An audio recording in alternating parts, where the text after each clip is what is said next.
Good morning guys. How are you all feeling this Wednesday morning? We are 10 minutes away from the end of our first hour. That is a lot of information on what is happening in the country, matters COVID, matters roads. That's all what Wednesday is about, the first hour of WCW. Now I know you are up to date, so karibu tena to WCW. We are about to delve into the newspapers, of course, because we have to know what is happening in the country. And we have just given you the news update, so of course some of the things we have talked about are also in the newspaper review. I have an amazing lady ready to do that with me right here in just about a few minutes. But we are open. We are streaming live at KUTV Kenya pale Facebook. So kimbia pale, leave your like, leave your comments. Tell me how you're loving WCW so far. You know, it's 1 hour into the show, so tell me how you're feeling about that.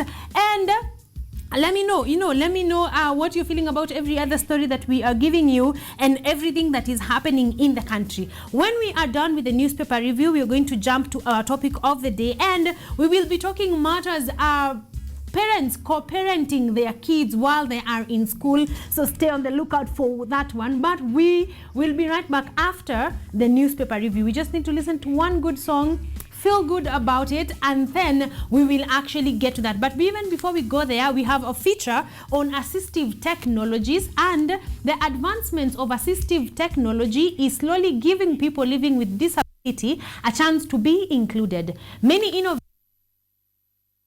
to problems ailing people living with disabilities. An example is, of course, an example is HopeTech, a company that is seeking to minimize the dependence on guides for people living with visual impairment by introducing a gadget that works with a white cane. Our science, innovation, technology and ICT reporter Samson Jura filed the following report on assistive technology. Take a look. Breaking the barriers for people living with disability is one of the ways of having them included. People living with blindness need to have someone walk alongside them to assist in daily activities, but they too need to work, and the blind also need their independence.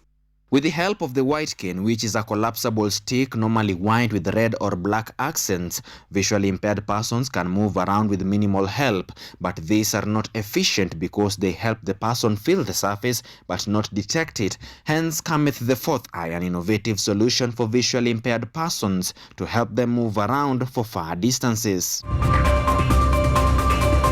HopeTech Plus is the company behind the fourth eye device. The company was started with the aim of helping visually impaired learners. There is a gap when it comes to books. So we have devices that are able to translate the books to the learners or read out the books to the learners. Again, we are able to come up with learning materials for them that they're able to familiarize themselves with. So one way or another, we are able to help the learners, be it in terms of mobility. We have a smart cane called the fourth eye.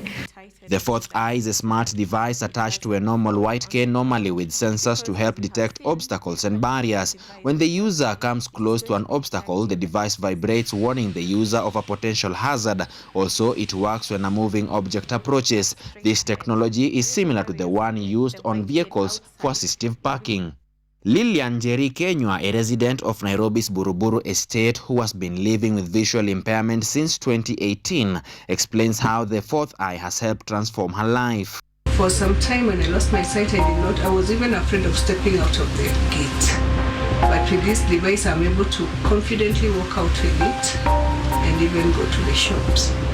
I confidently walk up to a kilometer, more than a kilometer to the church. Other beneficiaries of the smart assistive device are Lazarus Omusula, an IT specialist, and Moses Shira, a student at the University of Nairobi, whose visual impediment has not stopped them from being productive. They say that the device has made their daily duties a little bit simpler. I lost my sight about 07, 08, so about 12 or so years. In the recent past, obviously there are gadgets that are being innovated to make the white cane a little bit smarter, so that like what I'm holding in my hand is a gadget that helps me to sense objects. This is the fourth eye, and I've pretty much enjoyed using it. It's an assistive device that helps me walk around without needing a guide. Just clamp it on my white cane and I walk around.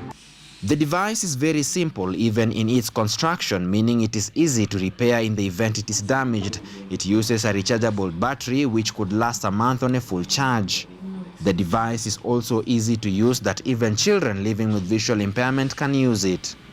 Hope Tech Plus is currently working on other ways of making life easier for people living with visual impairment by improving the fourth eye device. Improving the fourth eye, which is on mobility, we are currently working on the sixth sense. The sixth sense is going to be a form of an AI which will do away completely with the white cane. It will be in form of bracelets and bracelets on both hands and a kind of a band on the chest. This is the Kibo device. Kibo is another device that facilitates access to information to visually impaired persons. The device is connected to a computer. It scans and reads text to learners, at times even translates from one language to another. The 21st century has 21st century problems, which means humans need to work hard to achieve most of the sustainable development goals. But without inclusion of everyone in society, the idea may just remain as that, an idea. But through innovation, we can be rest assured that the future is bright. Samson Jura, KUTV. Welcome back, guys. This is KUTV Kenya. The show is Rise Today and we are on WCW, of course, this Wednesday morning. I hope that you're having a fantastic time. You know, since we began the show, we are jumping right into the newspaper review on interesting things that have actually been happening in the country that I think me and you guys need to actually take a look at it. I hear your opinions on it. Remember, the SMS line is 0739 110544, 0739110544, and also we are streaming live pale Facebook, so go there, leave me a like, leave me a comment on every other story that we are going to discuss, because like I told you before we went for the break, I have an amazing lady with me here in studio and she is ready to delve with me into the newspapers and know what is happening. Good morning. Good morning. How are you doing? I'm fine, thank you. Yes, how are you this morning? I'm fine, thank you. How is your Wednesday morning? My Wednesday morning is awesome. Yes. And I'm happy to be here. I like it. I want you to introduce yourself to guys at home. Tell us unaitwa nani, alafu we will dive right into the newspaper review. Good morning, Kenya. My name is Julie Ongaki. I'm a journalist here at KUTV. I'm a student of KU University as well. And I'm happy to be here this morning. I hope you guys will enjoy the show. We're going to delve in the newspaper and we'll tell you one or two things that is happening in the country. Exactly. Thank you so much. That is what we are about to do right about now. Remember, today you are getting yourself a copy of the Standard newspaper and the Daily Nation. Yes, those are the two newspapers that we are going to be reviewing. So, Kimbia Mbio, where do you get your newspapers from? I don't know. Are you an office guy in Aletango Apo? Just grab your copy of the Standard and the Daily Nation and, work with us. Okay, we are going to start with the Standard. What is the first story that we are going to be talking about? So the first story on the Standard is about R. Kelly. Yes. We all know what is happening with R. Kelly. Yeah. The way he has done stuff with the women and all that. Yeah, and the day is here finally. R. Kelly has been convicted. Has been found guilty of going crazy about women. Yes. And finally the verdict is out and he's been found guilty of the charges that had been labeled against him. Yes, I like that because also the Daily Nation is covering that story, and like I am for justice, and I think justice has been met, because trapping teens and women in a whole web of sexual, emotional and physical abuse is not anything that we would advocate for, whether it is WCW, which it is, or any other day. I feel like those are issues that we cannot condone in the society. Yeah, actually women have gone through a lot in the society, and it's about time. It's about time those that are molesting women and in all kinds of issues and in all kind of ways, it should be brought to book, and this is one of them. Exactly. Yeah, we never knew that R. Kelly would be convicted someday, be found guilty, and the days, people came out, women came out to say how bad he was to them. And here he is. Yeah, so today we uphold justice. Yeah, we justice are is all finally clapping for justice, especially justice for women. We are proud. We are proud of that very specific story. Exactly. And let's move on to the next story. You know that the justice has been served. Exactly. My producer is asking why it has been so many years after. But I think these things take time. But now that justice has prevailed, I hope that all those people who are affected and all those people that actually, were had a first-hand experience have finally gotten the justice. So to this one, we say better late than never. Exactly. Yeah, so guys at home, what do you think? Yes, it's been so long, but I honestly think that it is better late than never. How are you feeling about that R. Kelly has finally been brought to justice? Guys at home, talk to me. Kimeni pale Facebook, tell me how you think about that specific story. This is Matters Celebrity Entertainment, so I know you guys know about this story. How are you feeling that he has been finally brought to justice? Okay, let's move on to the next story, still from the Standard, as we delve deeper. Okay, we can look at the competency based curriculum. Yes, the CBC. We are here on page 8. And let's see how CBC, I mean, everyone is crying about CBC, especially the parents. Yeah. They were like... I've been going through social media, especially on Twitter, and parents are like, we are doing everything. Yeah. Are the kids learning or are we learning? Yeah. We are the ones who are learning, because the parents are like, when the kid comes home in the evening, they're like, go and make a drum, go and make a whatever traditional stuff. So the parent is the one doing all these things. Yes. So the parents are like kind of complaining, are we the one learning or our children learning? So they're like, this is not competent enough for the learners. So I think so they feel like they've been given most of the work. Yes. But I feel like that is actually what should have been happening, because who else is going to teach your kid about tradition? Who else is going to teach your kid? Like, I feel that this is new, so of course our first instinct is rejecting. This is too much work. No, but honestly, I have youngsters, kids, and I feel like it is just involving the parents a little bit more than they are used to being involved in, which is actually very important, because we are talking today in our topic of the day, we are actually discussing parents and supporting their kids in schools, and basically the importance of parent-teacher communication. Exactly. So I feel like it's going to take a while for parents to get used to. I don't know, by the time we get our kids, but I feel like it's a good system. It just needs some time to adjust into it. I think it is a good system as well, but it has to involve the three people involved here. Exactly. The Ministry of Education, the parents, and the learners. Yes. It shouldn't be like a tug of war. It should be like they should just sit and get to agree. Everyone should benefit out of this. Yes. Are the learners benefiting? 1. Yes. Are the parents okay with it? Yes. 2. Is the Ministry of Education okay with it? Yeah. How is it impacting the knowledge in the learners? Yes. So everyone involved needs to be like okay with the whole thing.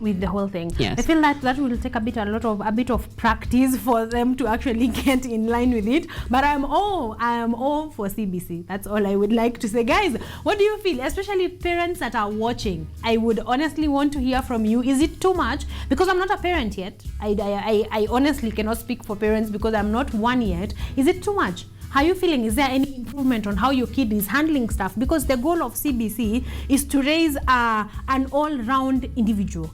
And you can't be all-round without your parent being there, without your teacher being there, which is what CBC is trying to do. So parents at home, how are you feeling? Is it too much? Is your kid actually gaining from this new curriculum-based, competence-based curriculum? I would also want to know that kids also watching, you probably just missed the CBC kidogo kwa class 5 sahizi, so you're still going to do 844. How are you feeling? Is it beneficial to you? Is it I would honestly want to know. 0739110544 is the SMS line. Pale Facebook, unakimbia to just tag CBC. These are my personal feelings about it, and I'll get to read that at the end of the newspaper review. Yeah, I think CBC is good for the learners because they get to showcase their talent.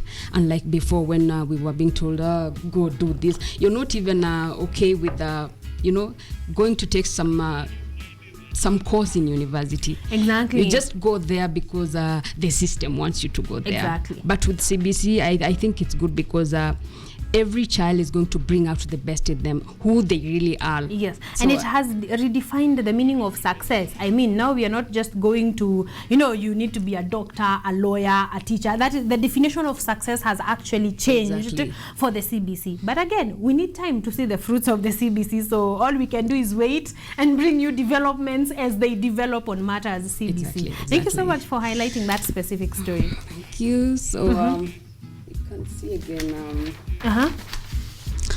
Oh, a sad story, a very, very sad story on page 10 Yes. of the Of the Standard. Standard newspaper. It's about the doctor who killed the children and Yes. all that. Yeah. Yeah, and it says widow's emotional send-off for Gakara as children share grave. Yeah. So Gakara and the children have been buried finally. Yeah. And this is really, it's really touching. Yeah. Like, especially for the widow now. Yes, exactly. All of a sudden, your husband is gone, your children, are gone. and you're there all Like, by I yourself. mean, It starts from scratch. death from one person, just one person, Yeah. losing a spouse or a kid is already hard enough. So I'm imagining this mother of two who has lost two children and the husband. There cannot be enough. There are no enough words to tell you wherever you are watching us from. But our condolences to the family, and of course we pray that God will give them strength. But then again, looking at these stories makes us focus more on mental health, because honestly, you read this story and there is no clear. There were not even signs. The way you can tell someone is disturbed or expect someone would do such a thing. Yeah. Actually, that is very, very worrying in the society, and I think it's about time. We are also going to be talking matters mental health today with two of our guests that are going to be coming in later. So don't worry about it, okay? We will tackle mental health until it has stopped becoming an issue. So in regard to this issue, I think, Kenyans are going through a lot. Yes. Kenyans are going through a lot, and I can't really advocate for killing or something like this one. Yeah. But I think people need to try and talk to someone. If you're going through something, find someone to talk to, find a counselor, and air your grievances out. Yes. Because if we're going to continue like this, I mean, what is going to become of us? So this is really sad. Because I'm actually wondering, it makes me think, because this was a professional doctor. Anyone from most of his friends and colleagues, wanasema his friends described him as a team player and one of the finest surgeons in the country. Dr. Norman Njogu said Gakara did his work with professionalism. Wow. They actually envied some of the surgeries that he got to do. That is on the Daily Nation page 3, that story, and the Standard page 10. Page 10, yes. Yes, and that is actually quite sad. Like, if such high-ranked professionals could be, victims to such heinous actions, then that means every one of us, you are just there with your first undergrad degree, with all that is happening in the economy and all the depression. So I feel like this is a conversation that we need to have from the CBC kids. Yes. As young as they are, I hope that they have introduced a mental class issue from that young ground, of course, to the seniors in the society, to the seniors in rank. This is a well-known professional surgeon. That is a loss to the family, to the community, to the country. And to the medical fraternity. Exactly, and to the medical fraternity. So we are going to talk matters mental health. We make noise about mental health right here on Rise Today from Monday to Friday. There's no day that we do not talk. I don't think there's a week that goes by without us having one of the shows talk about mental health. But you guys, talk to us about it. What do you think we can do apart from just talking about it, which is one way of putting it out there, saying that it is normal, anyone can suffer from mental illnesses. Exactly. What do you think can help with mental health conversations? Talk to us, of course, Pale Facebook streaming live right now, waiting for your comment. And I think for learners, they need to be taken through by counselors in school and in cases concerning mental health, because we've seen there are so many mental health cases that have resulted to this. So I think the government should do something to learners. Let them get to learn about mental health early, let them get to like be given a platform to share their emotions, for us to avoid this kind of stuff. Yeah, because I think I have seen us cover physical health as early as class 1, class 2, like unajua kuumwa na tumbo ni kufanya nini. So I think as we cover those things, we should also cover matters mental health. Guys at home, tell us ways through which you think we can create mental health awareness. That I would like to know honestly from you guys. Can you move on to the next story? Okay, let's go to page 21. Page 21 of the Standard. We are going to page 21 of the Standard. What are we talking about there? It's again another sad story whereby those who died in the Lake Victoria boat accident, they have been buried finally, and it's really sad. Apparently 10 people died during that time, and they have been buried. So cases like these have been rampant. How can we avoid such things? Exactly. I hope that honestly we can take our safety first. That is what I would say, because losing 10 people at a go, we already said the loss of one person, be it a kid, be it an older person, it's already sad. So our condolences, of course, from myself, my guest host here, KUTV fraternity, of course, our condolences to those families. But I hope that we can take matters safety first. Sure. You know, into anything, doesn't matter if you're in Lake Victoria or wherever. Please make sure that you're safe first. You need to be safe before you delve into anything. Yes. I think we can move on to the Daily Nation for a bit before we get the last story from the Standard. Sure. And I want us to actually take a look, of course, on the cover page of Daily Nation. The cover page of Daily Nation are a few stories that we can actually get to take a look at. And one particular, of course, we've talked matters R. Kelly. We are waiting for your feedback on that specific story. But Chilobe is back. Chilobe. I like the Daily Nation is saying Chilobe is back. Chiloba makes comeback after 3 years in cold. Former IEBC Chief Executive has been appointed Director General of Communications Authority. How are you feeling about that? Wow. Yes. So he moves from IEBC to Communication of Kenya. And man. Guys, how are you feeling? Do you think Chiloba will perform? Do you think that he will actually perform in the now where he has been newly appointed? How do you think? I for one, I loved the guy from previous IEBC sagas and everything. Hear him talk, he feels like someone with content, someone that is actually in his work, boots and all, everything. But what do you guys think? Do you think Chiloba will perform, will actually get to perform as the new Director General of the Communications Authority? Of course, this also affects us as journalism, because this is communication. Sure. Do you guys think Chiloba will perform? I think as easy as that. Do you, from previous stories, from previous directing in the IEBC, I almost said CBC, in the IEBC, do you guys think that Chiloba will perform? I want to know that from you guys. Also, on page 4, again on our cover page, and that story is going on page 4. I know we are not here, we're not girls here discussing matters politics, but we are in this country and we are going to vote. And politics is going to affect us anyway. So we have to talk about it. This is changing fortunes. Wooing the mountain. Raila Odinga has been visiting the Mount Kenya region, which was he was previously portrayed as the enemy of Mount Kenya in the past. Yeah. But now, a scarecrow tactic that his rivals have exploited. Of course, when they are fighting on matters politics, Mount Kenya is not Raila Odinga's region per se, but the ODM leader heads into 2022 race with a fighting chance in the vote-rich region. Yesterday, after his successful mountain tour, the former PM sat down with the region's tycoons who expressed their backing for his bid. Do you think that he will get votes from Mount Kenya? Anything is possible. Anything can happen. Anything is possible. I mean, what we know about Mount Kenya is that they normally vote as one. Yes.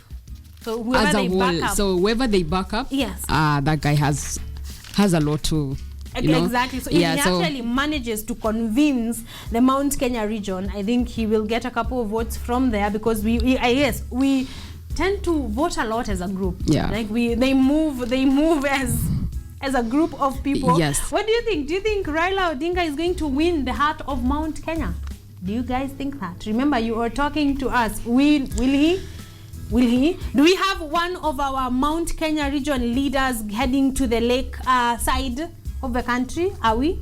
The last time Jimmy Wanjigi did. Oh, Jimmy Wanjigi is actually trying to... But the reception was not so good. Yeah, was not great. It was not good. Yeah, so let us see. We are still matters. We are heading into 2022, of course, matters, politics and everything. So we are going to be, following them closely because we are going to be here. Yes, we are going exactly. To be here it's anyway. our country and we need to know what's going on. Exactly. So we see Jimmy Wanjigi heading into the lake region. Yes. Raila Odinga coming to Mount Kenya. Yes. Let us see how that will develop. I want us to talk about our last story. We do not have any other one from your side, and talk about matters NHIF. That is important. It's very important because apparently the National Assembly has ignored protests from employers and adopted a proposal that requires them to top up contributions made by employees to the National Hospital in the insurance fund, that is NHIF. How are you feeling about that? For the employees to get something on top on their NHIF payment, I think it's a good thing because it's going to be a relief for the employees to be able to cater for their NHIF, and it's a good thing. For me, it's a good thing. Yes. It should be echoed and. Yes, because I've also noted in this story about 8.9 people who are actually registered for NHIF have stopped paying.